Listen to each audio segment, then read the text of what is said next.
সকালবেলা আমি তখন বাড়িতে, তো আমার দাদার নাম সুপ্রিয় দত্ত। তো উনি একজন বড় কন্ট্রাক্টর, তো উনি কন্ট্রাক্টরে কাজ করেন। তো এর মধ্যে আমিও ব্যবসায়ী, আমি বাড়িতে ছিলাম, হঠাৎ সচিৎকার শুনতে পাই এইখানে রাস্তার সামনে। তো বাড়ি থেকে এবার বেরিয়ে আসি, আসার পর দেখি প্রায় 150 লোক হবে, বাইকরা কি নেগোসিয়েশন মনে হয়, হ্যাঁ নেগোসিয়েশন কমিটি, ওরা দলবল বেঁধে এসছে, এসে এখানে বিশ্রী গালিগালাজ করছিল। হ্যাঁ, আমি একজন শহীদ পরিবারের লোক, আমার যেটু শহীদ হয়েছিলেন, আর আমার দাদু একজন ফ্রিডম ফাইটার লোক। আমরা ফ্যামিলি যথেষ্ট সম্মানের সহিত বসবাস করি সমাজে। হ্যাঁ, বিভিন্ন সামাজিক কাজের সাথে আমরা সবসময় যুক্ত থাকি, কিন্তু হঠাৎ করে ওরা এসে খুব বিশ্রীভাবে গালিগালাজ, আশেপাশের লোকজন সবাই বেরিয়ে আসে। তখন দেখছিল এইভাবে অনেকক্ষণ, প্রায় আধা ঘন্টা থেকে 1 ঘন্টা হবে, ওরা অনেকক্ষণ গালিগালাজ, দাদার নাম ধরে আজে বাজে কথা বলে। হ্যাঁ, যদিও দাদা তখন বাড়িতে ছিলেন না। দাদার নাম কি? উনি ঠিকাদারি কাজ করেন।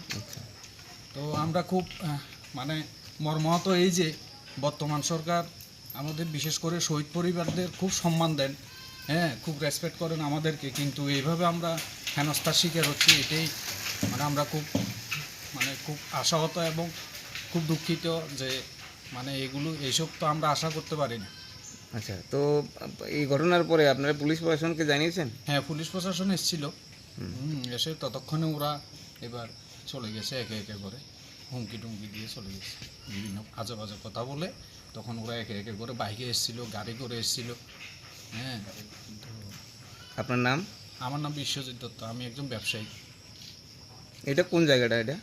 এটা আপনার ওয়েস্ট জুলাইবাড়ি গ্রাম পঞ্চায়েতের আন্ডারে। এটাই চাইছি আর কি, এইভাবে যদি আমরা তো একটা রিক্সের মধ্যে জীবনযাপন, এবং যদি রিক্সই হয় আমরা তো কার কাছে যাব? হ্যাঁ, আমরা কিভাবে নিজের জীবনটা, যে এইভাবে আমরা একটা রক্ষণাবেক্ষণের তো একটা দায়িত্ববোধ যে সমাজের, বা আমরা যারা প্রশাসন আছেন, প্রশাসনিক লোক, এইভাবে আমরা যদি দিনের বেলা প্রকাশ্য দিবালোকে যদি এইভাবে হেনস্থার শিকার হই, এটা তো আমাদের আত্মসম্মান বলতে তো আর কিছুই থাকতো না। যাতে এইভাবে এমন যদি প্রায় সময় এরকমভাবে হতে থাকে, তো আমরা বসবাস করতে পারবো না। সুষ্ঠু বিচার চাইছি যে যাতে সুন্দরভাবে চলা যায়, সুন্দরভাবে থাকা যায়। হ্যাঁ, সমাজের যাতে ভাবমূর্তি যাতে কোনো কারণে নষ্ট না হয়, সামাজিক অবক্ষয় যাতে না হয়, এটাই চাই। আমার স্বর্গীয় দাদু এইভাবে দেশের জন্য করে গেছেন, আমার যেটু শহীদ হয়েছেন তাও সমাজের জন্য কিছু করতে গিয়ে। এইভাবে আমরাও চাই যে সামাজিক অবক্ষয় যাতে না হয়, সামাজিক ভাবমূর্তি যাতে কোনো কারণে নষ্ট না হয়, এই জিনিসগুলোই চাও, আর কিছু চাওয়ার নেই।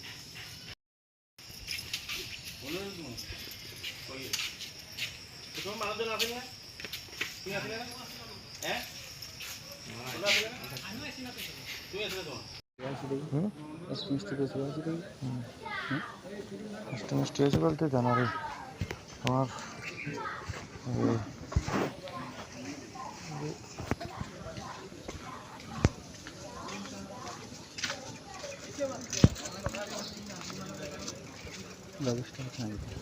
না